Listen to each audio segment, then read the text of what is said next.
Hi, welcome to this video on how to solve or graph systems of linear inequalities. We've been talking about systems of equations. Now we're looking at systems of linear inequalities. This is when two or more linear inequalities are graphed together. The solution is not just the intersection anymore because linear inequalities include a shaded region. So the solution is the overlapping region of points that satisfies both inequalities. You'll see what that looks like as soon as we jump into graphing. Take a moment to copy that. You can pause the video if needed. Let's go to number 1. So the first thing you need to make sure is that your equations are in y equals mx plus b form. So to graph, you have to have y greater than, or you could have y less than or equal to, greater than or equal to. I'm just kind of writing that there as an example.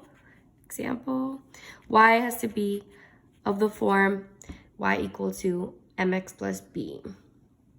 So these are already nice. Let's put a 1 in front of the x so it could help us with the slope. So now we're going to be graphing these. So let's graph the first one. You start at -1. The slope is -1, so you go down 1 to the right one. Down 1 to the right one.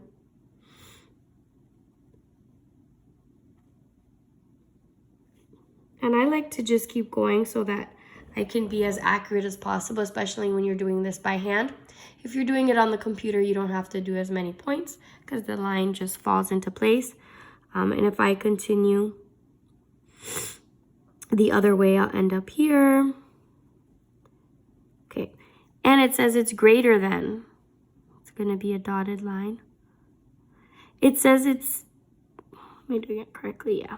It says it's greater than. So what you do is, it says y has to be greater than. Look at your line. If you look at the y-axis, what side has y values that are greater? As you're going up, y values are increasing. But as you go down, y values are decreasing. This says that y values have to be greater than the equation we just graphed.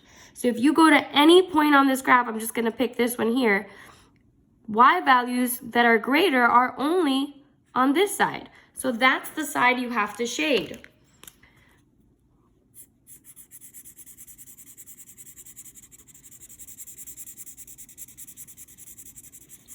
That means any point in the shaded region represents the solution.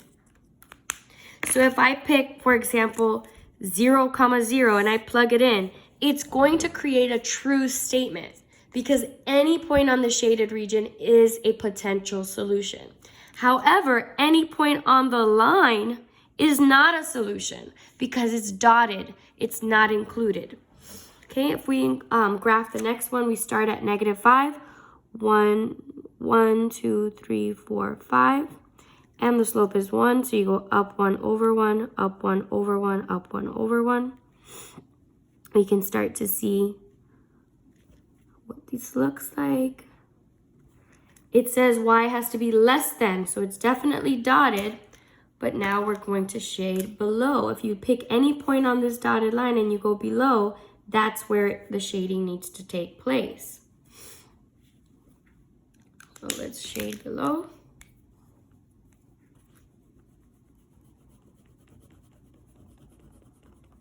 Now, wherever the shading overlaps, that's your solution.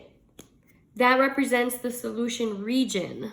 So everything looks like, does that marker even work? Yes. Okay, so everything looks like it started to overlap in this little triangular area. That's your solution. So you don't just have one solution. And actually, since both lines are dotted, the intersection is actually not a solution, only the orange shaded region. Let's move on to number 2. You start graphing at 7. 1, 2, 3, 4, 5, 6, 7. The slope is up 1 over 3. Notice I can't go anymore, so you continue the pattern in the opposite direction. Down 1 to the left 3. Down 1 to the left 3. And it's less than, so it has to be a dashed or dotted line. Less than, so you pick any point on that line, and less than will always be directly downwards. That's the region you have to shade.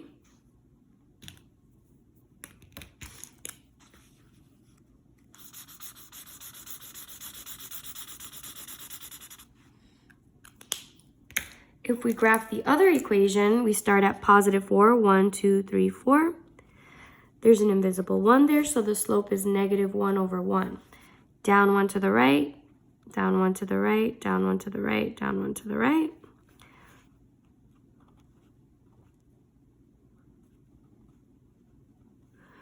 We continue the pattern this way.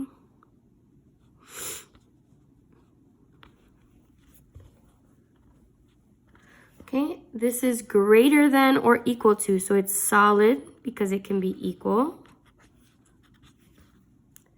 And it's greater than.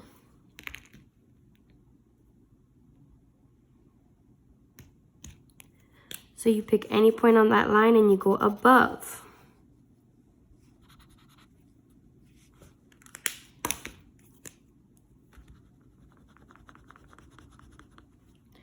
Wherever the region overlaps is considered a solution. So this right here, where the green and the yellow overlap, are the solutions. Solutions lie in the orange region. Solutions lie on the solid line only up to right before the right before the intersection. The intersection here is not a solution because one of the lines is dotted and one of the lines is solid. Dotted lines do not include the solutions. This yellow region over here is not a solution because it's not shared by both inequalities. The yellow region is a solution for this equation, y is greater than or equal to negative 1x plus 4, but this little yellow piece here is not a solution of the top equation because only the green parts are. So there's a whole shaded region that that may not include the solutions. It's only where the shading overlaps. And if you pick any point in the shaded region and plug it in, it should satisfy both equations. Okay, next. This next equation, the top equation, you gotta rearrange it and put it into y equals mx plus b. So this equation's ready for graphing, but the top equation I'm gonna rewrite so we can rearrange it a bit. Minus 1x, so negative 4y is less than or equal to negative 1x plus 24.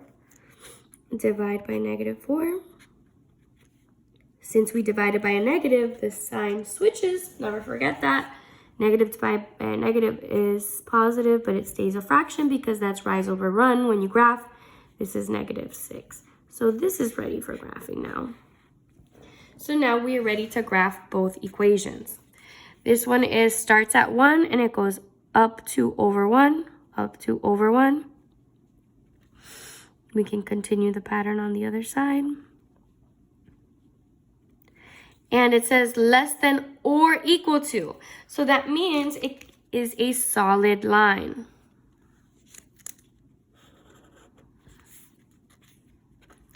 Less than. That means the y values have to be below the line. You pick any point on the line and go directly below. That's the region you have to shade. So the solutions to that inequality are any point in the shaded region will satisfy that inequality. Now we're ready to graph the next one. You start at negative 6. 1, 2, 3, 4, 5, 6. Up 1 over 4. 1, 2, 3, 4. Up 1 over 4.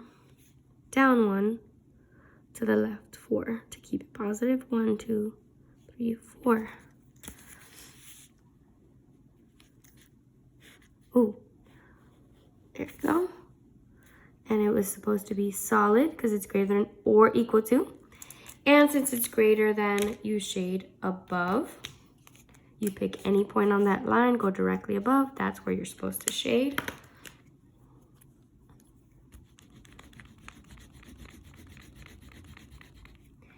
And and where they overlap represents the solution region. So everything looks like it started overlapping right here.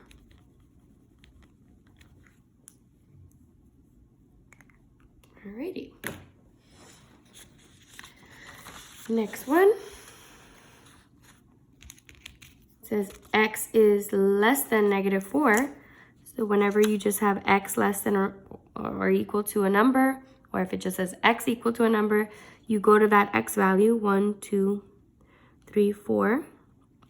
It's a vertical line. In this case, it is dashed. On IXL, it'll ask you to put like a second point. It doesn't matter where you put that second point. It could be like there. And it says less than -4. So if you look at the x-axis, the numbers that are less than -4 are in this direction, going this way. So that's the side we have to shade. X values are less than -4 on this side. That's good.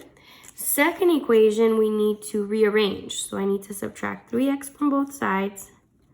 This gives us 2y less than or equal to -3x minus 2. Divide by 2. Y is less than or equal to -3/2x minus 1. That means we start at -1, go down 3, 1, 2, 3, over 2, down 3, 1, 2, 3, over 2.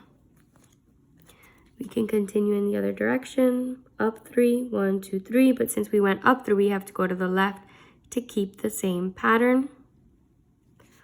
Up 3, and there we go, we could see that they intersect there.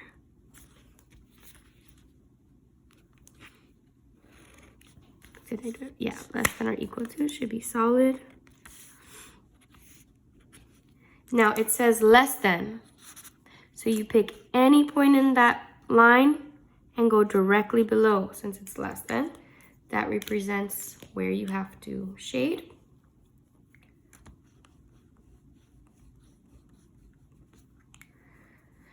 Notice things started to overlap right here.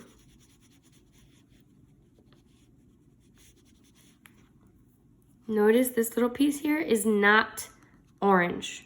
It's everything yellow was here, everything green was over here, so the overlap is just this part there. Okay, the next couple of ones I want you to try on your own because it's really all the same. You're just getting y by itself, and that's the main step, is doing inverse operations so you can get your y value by itself, so you can get things into mx plus b form and you're able to graph. You can refer to the linear inequalities lesson to remind yourself whether you should be having a dashed line or a solid line. In the back, we have the same thing. Just make sure you rearrange the equation so that y is by itself and you can see the slope and the y-intercept to graph appropriately. Thank you.